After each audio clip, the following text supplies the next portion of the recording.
everybody, this is Beth Bond with Southeast Green, and welcome to my sort of restaged office.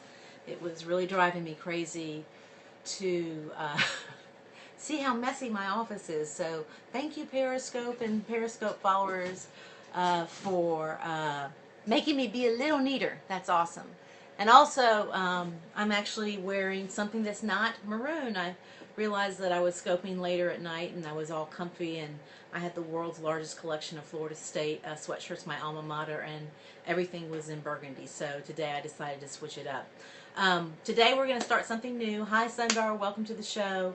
I started this sort of upside down a couple weeks ago, but now we're going to be very intentional about it. So for those of you who don't know me, I am Beth Bond. I am the curator of sustainable news with Southeast Green, and Southeast Green is the largest online news site for sustainable business and environmental policy news in the Southeast, and I've learned so much. I've started talking to faith-based communities, in particular women's groups, about how they can learn to live more sustainably. And so in that effort, there's so many books out there that you can read and everything. I wanted to make something very tactile, so I created this list. It's double-sided printed.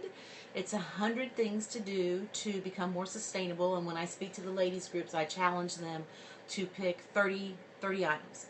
And the first thing they get to do is they get to go through all the items and see what they're already doing, and then the goal is to do 30 and then pick them. So anyway, so I really wanted to go through this list because although some of it's like completely unoriginal, I thought it'd be fun to do a whole series of scopes on it, and this gives me 100 ideas for topics.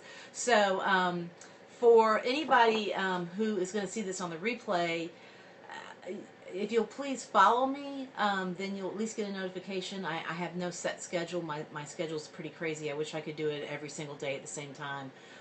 But today's sort of special that I'm able to do it during the day, but normally I'm doing it at night. So so if you at least follow me, you get an opportunity to maybe come.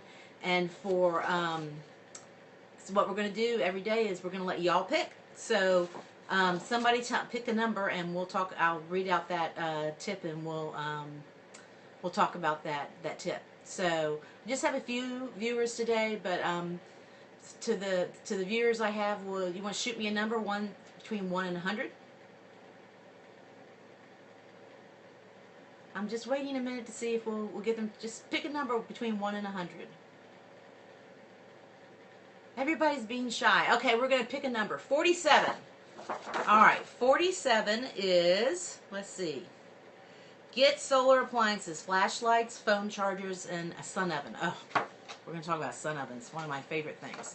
So we're going to go backwards, but let's talk about solar appliances. There are so many things that are coming out that are solar charged now that you don't have to use electricity, and what a great way to make sure that you're not having to charge everything. I mean, I know we're all into charging our phones, but there are solar chargers now for your phones and your tablets. And it's a great opportunity to charge with the sun. And I was at a breakfast this morning, and they were talking about nobody ever died from a sunshine spill, and so why not use the sun to charge all our small appliances? So the first thing is, I don't have it in hand, but I have this great little flashlight that I've had charging, and I've been using it for over 4 years. I've never had to charge the batteries. I mean, change the batteries. The batteries just keep on recharging from sunshine. And it's called a Solar Goose, and it's available on Amazon. And they have like long, crooked, necky things, which is what I have because I use it to read in bed sometimes, or if there's an emergency. But they also have like regular flashlights. So check out Solar Goose on Amazon. Very, very well made, high quality items, and what's better than having batteries that are charged by sunshine? And you can actually charge your batteries on. I don't use it this way, so I can't give a full recommendation that it works, but I trust these people because I've had this thing for 4 years. So you can actually charge your batteries in the Solar Goose, and then pull them out, and think about reducing batteries, because I mean, gosh, does not everything have a battery nowadays? Everything has a battery nowadays. So why not charge those batteries on sunshine? The second thing is there's all kinds of solar chargers now available for your cell phones and stuff like that. One of the coolest ones, I actually am on Pinterest if you want to follow me, Beth S.E. Green. That's everything for social media except on Facebook. I have a Southeast Green page. But basically, it's this little round thing. On one side, it has solar and has a suction cup, and you plop it up on your window, and on the other side, it has a plug, so you can charge your phones. I'm not sure that's quite available yet. The last time I saw it was available in Japan, but since Periscope is international, what better way to talk to an international audience than, you know, talking about cool gadgets that aren't even available in the States yet. There's also a solar power flower. Basically, it folds up. You can put it in your car, and then when you get to wherever you're going, like if you're in the park or if you're you know, hiking or camping, or even if you're in the car, you can just it flips into 3 different little things and 3 little pedals, and you can set it towards the sun and it'll charge your phone. So that's another great way to charge your phone. And then the third thing that's a solar appliance that is amazing. I actually, does anybody remember Living with Ed? It was on a couple different channels 7 or 8 years ago. It was about Ed Begley and his wife, Rochelle, who was named after Rachel Carson, one of the grandmothers of the environmental movement. Anyway, she wrote the book Silent Spring. So Ed and Rochelle would sort of like, the whole thing was a half hour, and he would go explore something sustainable, or he would put something new in the house, like he would bicycle to charge his toaster, which was just hilarious. And he had these things called a sun oven. In which case I turned around and immediately the next day contacted the owner and did some work with him for about 9 months because I was so excited about the product. And there are plenty, it's a solar oven, there are plenty of solar ovens out there. I've seen all kinds of cool ones, but my heart is really leaning towards the sun oven. It's very high quality made. And I mean, that's part of sustainability, right? Not buying sort of throwaway disposable stuff. If you're going to invest the money, invest the money. And what you can do is you put it out. I know people who use it as a slow cooker.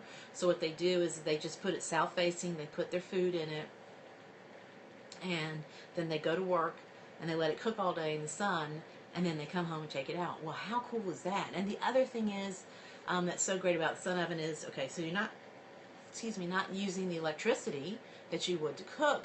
But here's the other thing. I just said this about an hour ago at the meeting I was at. The beauty of sustainability is the unintended benefits, right? There's so many unintended consequences in the world, and with sustainability, there are just so many unintended benefits. And so one of the things people don't think about when they're talking about cooking with the sun oven is you're not heating up your kitchen, which means you're not running your electricity so much because your kitchen's so hot from cooking food. So that's one of the really cool things about the sun oven, and particularly great thing to use during the summer. I've boiled shrimp in it, I've baked cookies in it. It gets up to 300 depending on where you are, time of year. I mean, it's solar, so there's always sort of a little window of how much it's going to be. So if it only gets up to 250, it may take a little longer to cook. It'll never burn food. Sun Ovens is online. You can get it on Amazon, but you can also buy directly from the owner and save some money at Sun Ovens. And they have videos showing people baking bread. Of course, it is an amazing product for overseas, for people who we're trying to help convince to not deforest and cut down trees as their primary fuel. So the sun oven is a great opportunity for that. So so that was number 47, and I hope you enjoyed the scope. For all the replay viewers, thank you so much. I have a couple of fans that come and watch all my replays. Thank you so much, especially Kaylee. You're building an amazing community here on Periscope, and just remember that all the scopes go up on Southeast Green under full of useless information when I'm just sort of doing this headshot talking thing. And so you can watch them there again or share them with folks after the 24-hour period with Periscope. So I appreciate people sharing and all the hearts, and we'll look forward to doing another 100 steps to sustainable living. This is Beth Bond signing out. Thanks so much.